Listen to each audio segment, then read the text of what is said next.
মাসটা হচ্ছে নভেম্বর মাস। এই মাসটি আমাদের কাছে অত্যন্ত গুরুত্বপূর্ণ, কারণ এই মাসে 7ই নভেম্বরে 50 বছর আগে আমাদের এখানে একটা সিপাহী জনতা বিপ্লব হয়েছিল।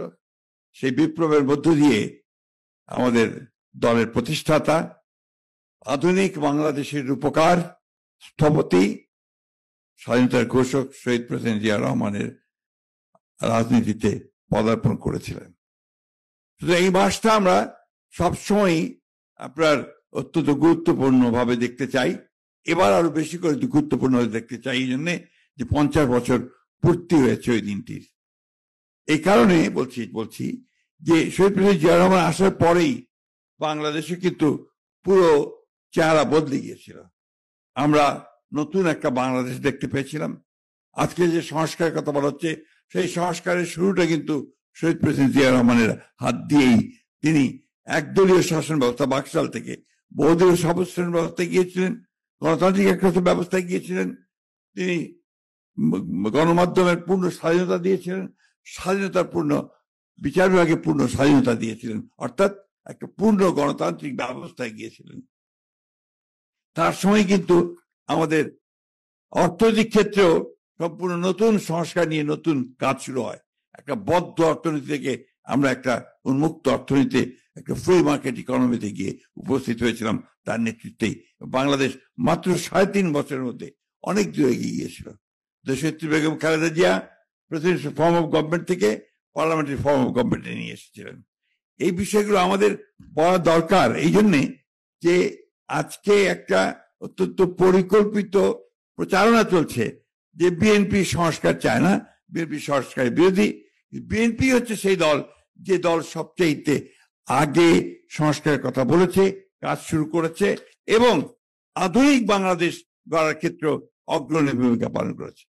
আমি ধন্যবাদ জানাতে চাই আজকে আমাদের মিল্লাত সাহেবকে এবং তার আমাদের সহকারী তাইব খানকে, যে তারা এই নতুন যে গেটওয়ে, আপনার ডিজিটাল গেটওয়ের ব্যাপারে উদ্যোগ নিয়ে তারা এই কাজটি শুরু করেছেন অনেক আগে, বেশ আগে। বেটার লেট দেন নেভার, শেষ পর্যন্ত এটা আপনার চেহারা দেখতে পেল। সেই জন্য আমি আন্তরিকভাবে তাদেরকে অভিনন্দন জানাই।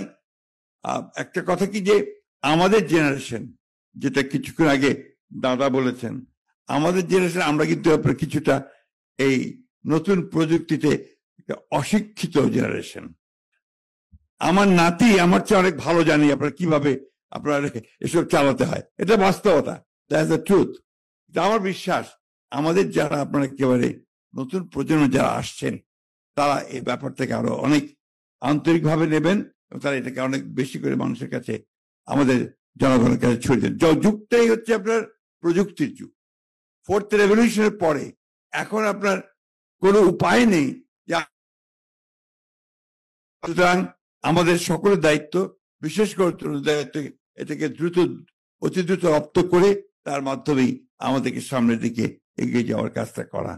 আমরা এই কথা বলতে আমার কোনো দ্বিধা নেই যে ক্ষেত্রে আমরা কিছুটা পিছিয়ে আছি। আমি অনুরোধ করবো আমার দলের সর্বক্ষেত্রে নেতৃবর্গকে যে আপনারা নিজেরা উদ্যোগ নিয়ে ডিজিটালি যেন আমরা আর সামনের দিকে এই প্রযুক্তি, আইটি প্রযুক্তির ক্ষেত্রে যেন আমরা এগিয়ে যেতে পারি, তার জন্য আমরা উদ্যোগ নেব। আমি একটা কথা আমাদের খুব পরিষ্কার করে বলি, কেউ কিছু মনে করবেন না। ধরেন আমাদের ভারপ্রাপ্ত চেয়ারম্যান মহোদয় একটা স্ট্যাটাস দিলেন, উনি টুইটারে সাধারণত কোন বক্তব্যটা দেন। আমরা যারা আছি এই সেটা দেখলাম, আমরা খুব কম সংখ্যক লোক সেটাকে লাইক দেই বা কমেন্ট দিই। এটা খুব জরুরি। উনার বক্তব্যটাকে সাপোর্ট করে ওনাটাকে এগিয়ে দেওয়া, এটাই কিন্তু আপনার খুব বেশি জরুরি আজকালকার সাইবার ওয়ারের যুগে। এই কথাটা আমি প্রথম থেকে বলছি যে যুদ্ধটা এখন সাইবার ওয়ার।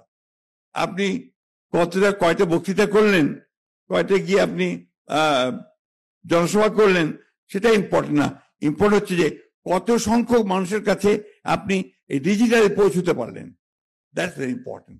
সেই ক্ষেত্রে আমাদের এই প্রযুক্তি আমাদেরকে নিশ্চয়ই এগিয়ে নিয়ে যাবে। আমি বিশ্বাস করি আমাদের ভারপ্রাপ্ত চেয়ারম্যান মহোদয় এই ক্ষেত্রে তিনি অনেক অগ্রণী ভূমিকা নিয়েছেন।